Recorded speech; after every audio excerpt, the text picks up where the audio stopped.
Welcome to જય માનપણા kitchen. હું લાબી આહિર આપશો ને મારા જય દ્વારકાધીશ.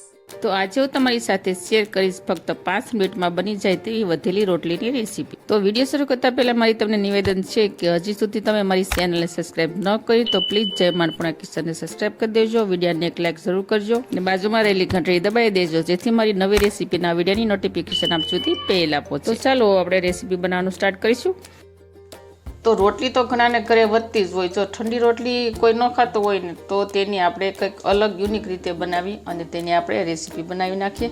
તો મારા ઘરે આજે 3 રોટલી વધી છે તો મને આજે થયું કે હું મારા દર્શક મિત્રો સાથે એક નવી વધેલી રોટલીની રેસીપી બનાવીને શેર કરું. તો ઘણા લોકો વધેલી રોટલીમાંથી સોરમું બનાવતા હોય, રોટલીનું શાક બનાવતા હોય અથવા તો રોટલીના લાડુ બનાવતા હોય. તો ચાલો હવે આપણે આગળની પ્રોસેસ કરીશું અને જાશું ગેસ તરફ. તો રેસીપી બનાવવા માટે અહીંયા મેં લીધું છે ફ્રાય કરવા માટે તેલ. તેલની જગ્યાએ તમે ઘી પણ લઈ શકો છો. તેલ મેં પહેલેથી ગરમ થવા માટે રાખી દીધું હતું. જો આપણે જોઈ લઈ તેલનું ટેમ્પરેચર છે તે સરસ આવી ગયું છે. હવે આપણે રોટલી તેલમાં ફ્રાય કરી લઈશું. ગેસની ફ્લેમ છે તે આપણે મીડિયમ રાખીશું. થોડી આછો બદામી રંગની થાય ને ત્યાં સુધી તેને ફ્રાય કરી લઈશું. તો જુઓ તમે જોઈ શકો છો રોટલીનો કલર ચેન્જ થઈ ગયો, આછો ગુલાબી રંગનો થઈ ગયો છે. હવે આપણે રોટલીને તેલમાંથી બહાર કાઢી લઈશું. તો સરસ રીતે કકડી થઈ ગઈ છે અને આમ જોઈએ તો રોટલી કકડી થાય ત્યાં સુધી આપણે તેને ફ્રાય કરી લેવાની છે. તેલને આપણે નિતારી લઈશું. આપણે પેનમાંથી બહાર કાઢી લઈશું. તો આવી જ રીતે આપણે બીજી રોટલી પણ ફ્રાય કરી લઈશું. સરસ મજાની ફૂલી જાય છે ને. જો અહીંયા આપણે મસ્ત મજાનો રોટલીમાં કલર ચેન્જ થઈ ગયો છે, આછા ગુલાબી રંગની થઈ ગઈ છે. હવે આપણે તેને તેલમાંથી બહાર કાઢી લઈશું. આને પણ આપણે પ્લેટમાં કાઢી લઈશું. તો અહીંયા મેં 1 કપ જેટલા સિંગદાણા લીધા છે. સિંગદાણા કાચા આપણે લઈ લઈશું. તેને આપણે તેલમાં એડ કરી દઈશું.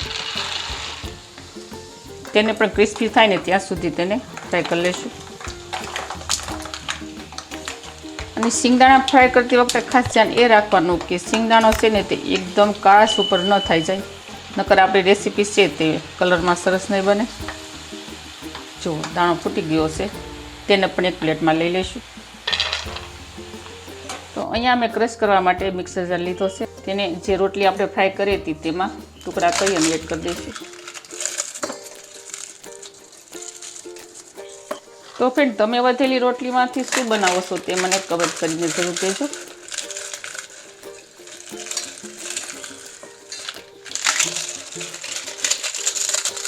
હવે આને આપણે સરખી રીતે ગ્રાઇન્ડ કરી લઈશું.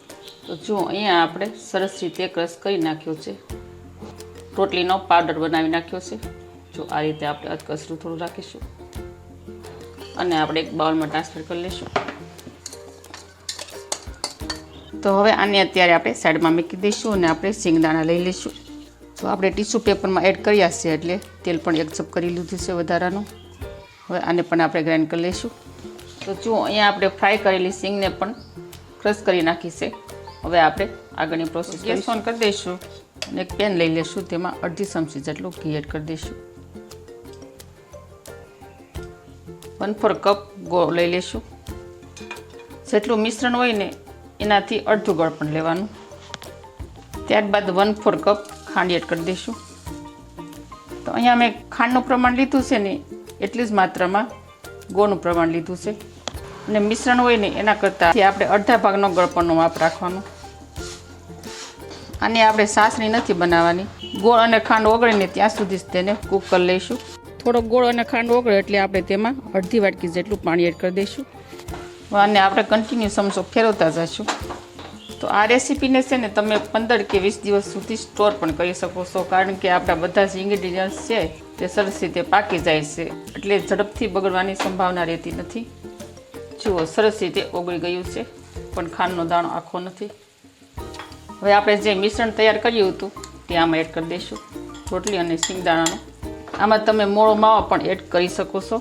અત્યારે હું મિલ્ક પાવડર લઉં છું, જે 10 રૂપિયાનું પેકેટ આવે છે ને તેમાં આપણે એડ કરી દઈશું. ત્યારબાદ 1 ચમચી જેટલો લઈ લઈશું એલચીનો ભૂકો. તેને મેં ખાંડ સાથે ખાંડી નાખ્યો હતો તે એડ કરી દઈશું. ત્યારબાદ 1 ચમચી જેટલી છે દ્રાક્ષ અને કાજુ બદામની કતરણ છે 1/2 વાટકી જેટલી તે એડ કરી દઈશું. હવે આપણે આને સરસ રીતે મિક્સ કરી દઈશું. ગેસની ફ્લેમ બંધ કરી દઈશું. તો ફ્રેન્ડ, તમને આ વધેલી રોટલી અને શિંગદાણાની મીઠાઈ તમને કેવી લાગી તે મને કમેન્ટ કરી અને જરૂર કહેજો. અને આ રેસીપી તમે એકવાર ઘરે જરૂર બનાવજો, બહુ સરસ બનશે. તમે ગમે એને સખાડશો તો કોઈ પણ નહીં કહે કે આ વધેલી રોટલીમાંથી મીઠાઈ બની છે. તો અહીંયા મેં આ રીતનું સોરસ ચોકઠી જેવું બોક્સ લીધું છે. તમે કોઈ પણ થાળી અથવા ડીશમાં પણ સેટ કરી શકો છો. તેમાં આપણે ઘી ગ્રીસ કરી લઈશું આખા ડબ્બામાં. હવે આ ડબ્બામાં આપણે જે મિશ્રણ તૈયાર કર્યું હતું તે એડ કરી દઈશું. ચમચા વડે સરસ રીતે આખમાં ફેલાવી દઈશું.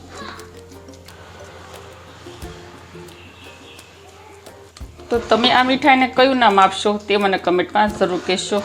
તો મેં આ મીઠાઈનું નામ વધેલી રોટલીની બરફી નામ આપ્યું છે.